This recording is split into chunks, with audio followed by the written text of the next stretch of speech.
Richard, I am so glad that we were able to make this happen. Good evening, my friends. Good to have you here.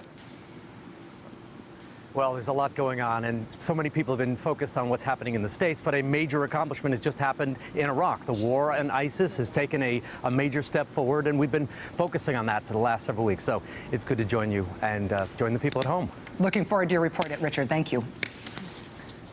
Well, thanks, Rachel, and thanks to you at home for joining us this hour. And welcome to Erbil in northern Iraq, where the sun is just coming up. We're here because for the last several weeks, we've been covering the fight to drive ISIS from the city of Mosul, which is about 50 miles away. The fighting isn't entirely over yet.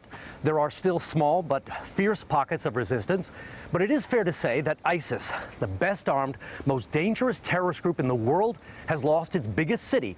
The self-declared caliphate, the so-called Islamic State, is no more. ISIS still holds some territory, including the city of Raqqa in Syria, but that is not a state, and Raqqa is now surrounded on all sides. Defeating the Islamic State is perhaps the biggest accomplishment of American foreign policy in years. But there were no big announcements from the White House, no mission accomplished moment. If you watched our reports from here, you already know that Iraqi troops did most of the ground fighting. The same Iraqi army that once fled from ISIS stood up, fought hard, and won. But make no mistake, that only happened because American troops were deeply involved in this battle at every stage. As we will show you tonight, American firepower cleared the path for Iraqi soldiers, and the Americans provided a constant stream of intelligence, logistics, and planning. It wouldn't have happened without us. The question we will try to answer tonight is whether the end of ISIS in Mosul brings us any closer to ending our commitment here, or will it just draw us deeper into a failed state? We left Iraq once before. In 2012, when U.S. troops pulled out, the American people were promised that the Iraqi army and police, the ones we spent blood and treasure to train, were ready to hold this country together on their own. It took less than 2 years for that promise to be broken. ISIS first rolled into Mosul in the summer of 2014. A few hundred fighters armed with little more than rifles and a terrifying reputation. That was enough. Almost without a fight, 30,000 Iraqi soldiers and 30,000 more police officers, trained and armed by the U.S., turned tail and ran, leaving behind their powerful American-made weapons. ISIS was suddenly the best armed terrorist group in history. Its fighters rolled from city to city in American Humvees, picking up recruits, some of them young children, along the way.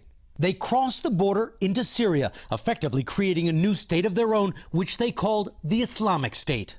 Their leader, Abu Bakr al-Baghdadi, stepped up to the pulpit or minbar of the Grand Al-Nouri Mosque in Mosul and declared himself the leader of that state, the emir of the so-called caliphate. His men raised their black flag on the ancient leaning minaret and swore that Mosul would be theirs forever. There has been a massive wave of people fleeing their homes. The fear here is that this is just the beginning. In response, American troops were sent to Iraq again with a new mission that sounded a lot like the old one: to train, equip, and get the Iraqi army back on its feet and put American firepower behind it. Late last year, the Iraqi army started moving on Mosul. They quickly raced through the open ground around the city. ISIS fought hard for every inch of ground. We climbed into one of the Iraqi Special Forces' old American Humvees. It's battle-worn, shot up, and the driver said damaged by an ISIS suicide bomber today. Then it was on foot, quickly, because rounds whizzed by. But it was in the city itself that the fighting got ugly. Iraqi forces, backed by massive American firepower, took the city street by street, house by house. ISIS had years to prepare for this and was willing to use every dirty trick: human shields, booby traps, grenade-carrying drones, and many suicide bombers to try to hold on. By late June, ISIS fighters were in full retreat. They chose to blow up the Nouri Mosque, along with the black flag that once hung from it. The battle had come down to this tiny piece of Mosul, the old city, where ISIS fighters decided to make their last stand. When we came back to Mosul a couple of weeks ago, the city was almost unrecognizable. ISIS militants were, and still are, fighting to the death for each and every house. We expected that, and we knew that there was no way the Iraqi army, backed by the might of American firepower, was going to lose the battle. What we weren't prepared for was the price the people of Mosul would have to pay. This is what victory in Mosul looks like. A city the size of Philadelphia reduced to rubble. Its people dead, injured, or displaced. And this is the old city where the last remnants of the ISIS fighters hold up.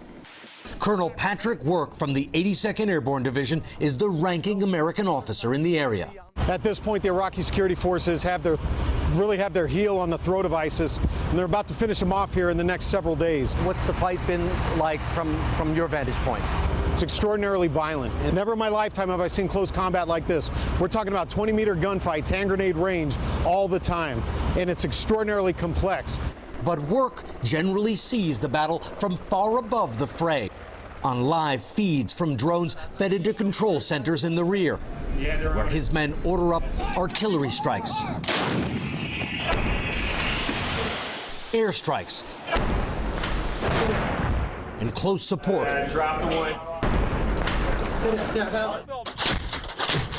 This time around, the battle on the ground is left to the Iraqi soldiers. So, to see the fight up close, we joined a unit from the 16th Division of the Iraqi Army inside the old city. Their commander, Major Ibrahim Radi, gave us a quick briefing about what we could expect up ahead. They had hostages in the house. He's saying that this is the way the fighting generally works here. Very narrow streets. There's some ISIS bodies up ahead. And he said what they've been doing is they've been holding hostages in their houses, using them as human shields and fighting as the Iraqi soldiers approach. We saw some of those human shields emerge like ghosts from the rubble. Injured, terrified, but alive. And finally free to escape. Overcome by the stench of death, we followed the soldiers right to their front line and into a house. Soon, a gun battle erupted. We rushed upstairs to find the Iraqi soldiers engaged in a firefight.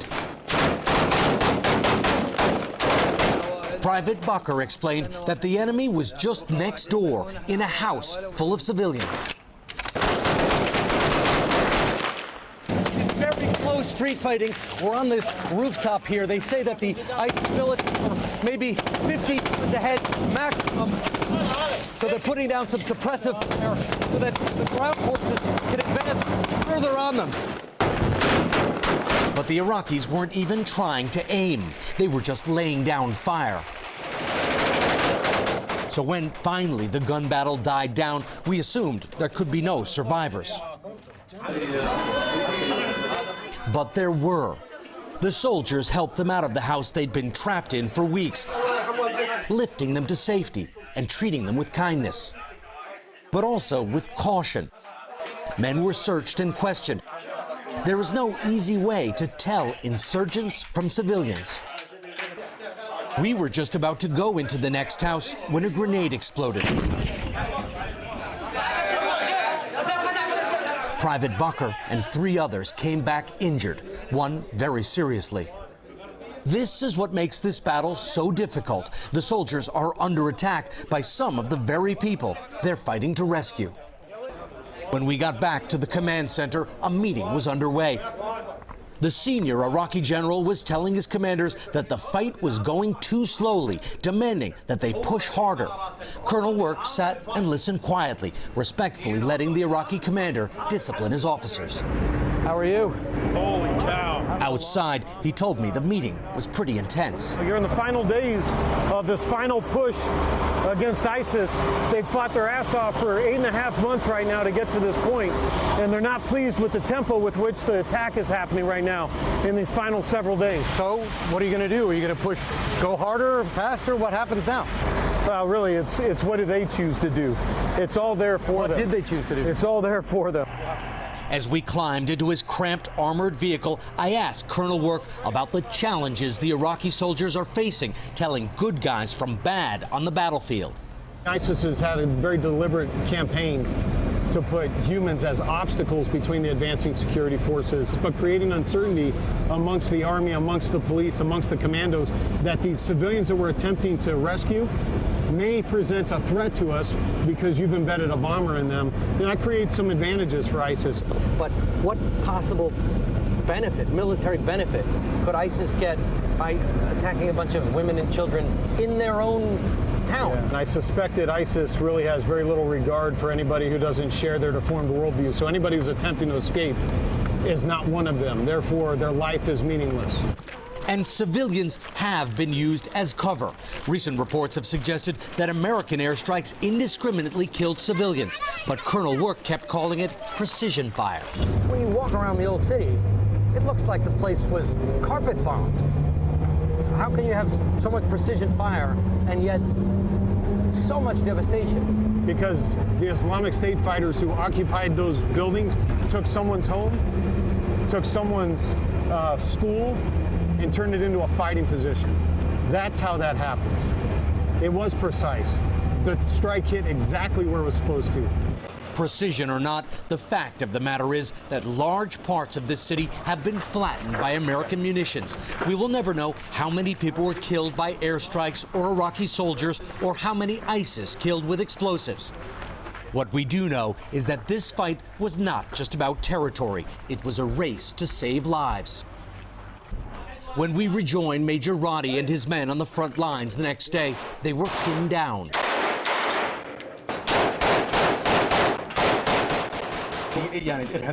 Major Roddy says that 4 ISIS gunmen are holed up in a mosque around the corner. They're holding civilians hostage, he says, to protect themselves, shooting at them when they try to escape.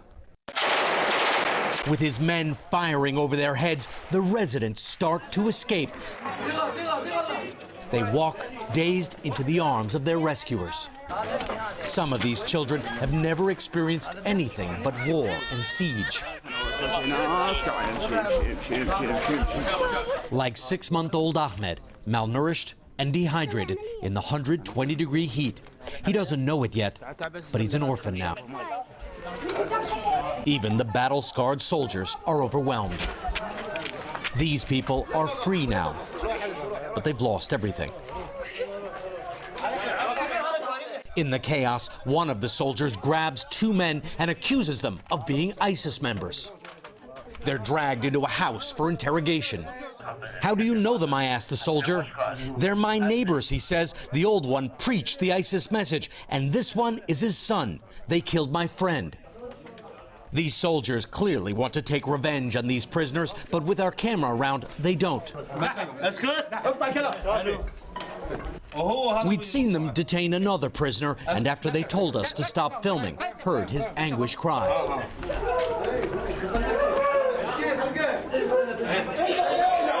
Other Iraqi units have done far worse. We obtained a disturbing cell phone video showing soldiers from another unit beating prisoners.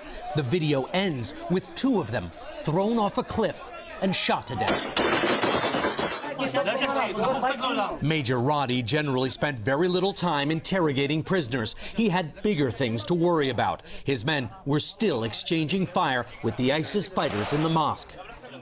So he deployed the most powerful weapon he has, the radio. He called in an airstrike.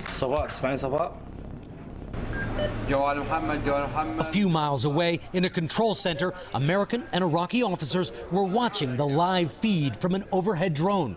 They checked the coordinates, strike is southeast, deconflicted the airspace, and approved the attack. And an aircraft delivered the payload on the mosque just 50 yards from our position. The major and his men moved a few steps forward. On the battlefield of Mosul, that counted as a good day.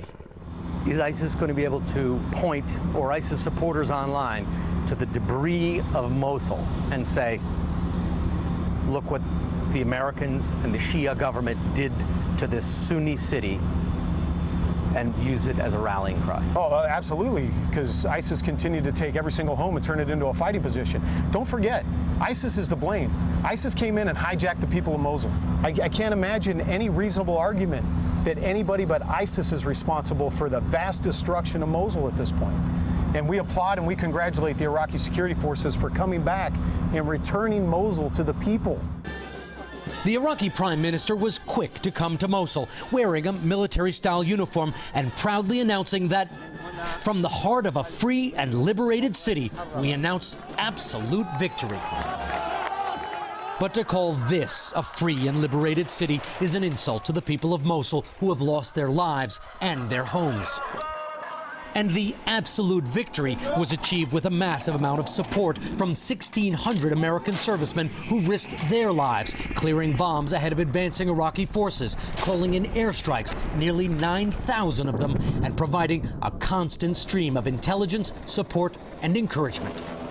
They still wouldn't have been able to complete this mission without a lot of American help. No, we did this together, and this is a coalition of many. But the important part about this coalition is the first member of the coalition is the Iraqi security forces. They assume 99.9% of the physical risk daily. Well, what happens if the American military stops helping them? Do they fall apart Well, we're again? not going to stop helping them. We're going to continue to do it. I'm fully confident that we're going to continue to follow the decisive operation and help the Iraqis dominate. For how long? I don't know. Do you have to stay with them forever? I don't know how long it's going to take. It's Iraq. It's complicated. But we're going to be here to help them because our common enemy is ISIS, and we're going to continue to help them attack ISIS. When does the United States commitment to Iraq finally end? I don't want to take a stab at American foreign policy, and I don't pretend to have a crystal ball. What I will say is we're fighting a common enemy here. We can't do it without them. They certainly can't do it without us. ISIS lost Mosul, but where is its leader, Abu Bakr al-Baghdadi? The simple answer is we don't know. There have been repeated rumors that he's been killed. Some say the Russians killed him in Syria, others that a U.S. airstrike in Mosul got him.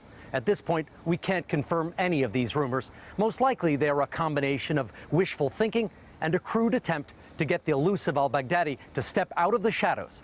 U.S. officials don't think he's in Mosul, but one source told me there are teams on standby watching the city closely, just in case. Next up, Andrea Mitchell looks back at the way American presidents, 3 so far, managed the war in Iraq and asks some of the key architects of the American strategy when and if the mission will ever truly be accomplished. Plus, treating the injured in Mosul, an American medic and an Iraqi doctor, their extraordinary work to save lives. Hey there, I'm Chris Hayes from MSNBC. Thanks for watching MSNBC on YouTube. If you want to keep up to date with the videos we're putting out, you can click subscribe just below me or click over on this list to see lots of other great videos.